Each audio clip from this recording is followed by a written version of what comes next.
Hey, this is T, and I'm back with another video. I just wanted to talk about Midnight Star. She's a reactor. I wasn't listening to her at one time. I wasn't even watching her, but I just came across her channel and I said, let me watch this vlog she put up about Jazz and Philip.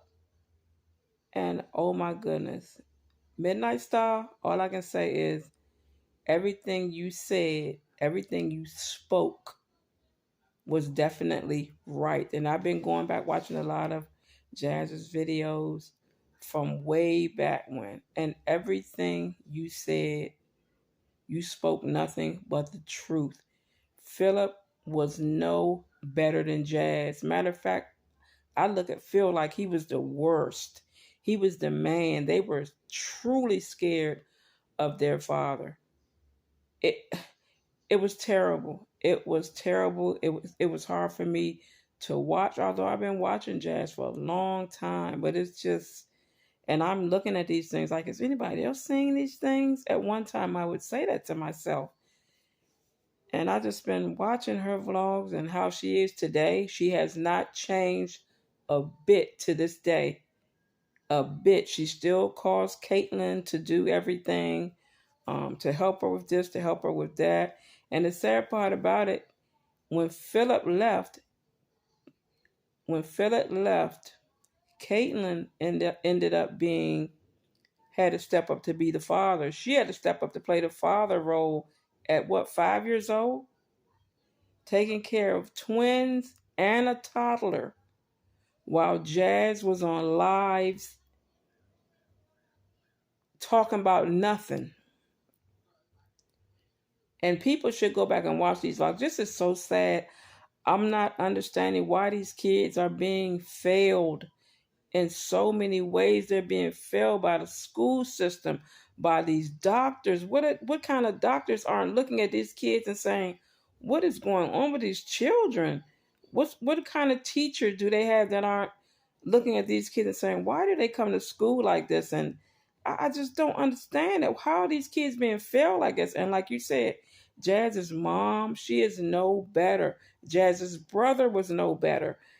It's like they all just saw what was happening and just overlooked it as if like, I'm not saying nothing. Like, oh my God, these kids went through pure hell, and in a way they're still going through it. I can say it's got a tad, not even, well, tad, almost a tad, but they're still going through a lot of the same things. And one of the things that is really hurting me is, why can't these kids get enough food in them to where they're not hungry? I don't understand how her and Chris can sit there, eat these big meals, and these kids are, oh my God. I watched Midnight Star. I take my hat off to you. I watched that vlog. That, I think it was the last one you put out. I'm not sure. Oh my goodness. It hit all the nails on the head. Every last nail you hit on the head. And people are going around here acting as if Philip is the best thing since sliced bread, and he's not.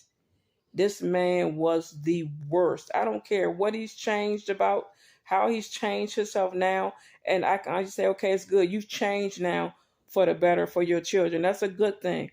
But we're not going to forget how you treated those kids. You treated them terrible. I mean, terrible. And you're no better than Jazz. You are no better than Jazz. I don't even understand it. Like, these kids are innocent, beautiful kids. Anybody would love to have them. Why, Jazz? Why, Philip? And I can even say, why to the grandmother? Why? Why to your brother? Why to everyone that interacted with these kids? And I know a lot of them saw how you lived and how you fed them and how y'all treated them, and they did nothing. Nothing. I don't even want to speak on it anymore. But Midnight Star, you said a mouthful. You definitely said a mouthful. Keep them coming.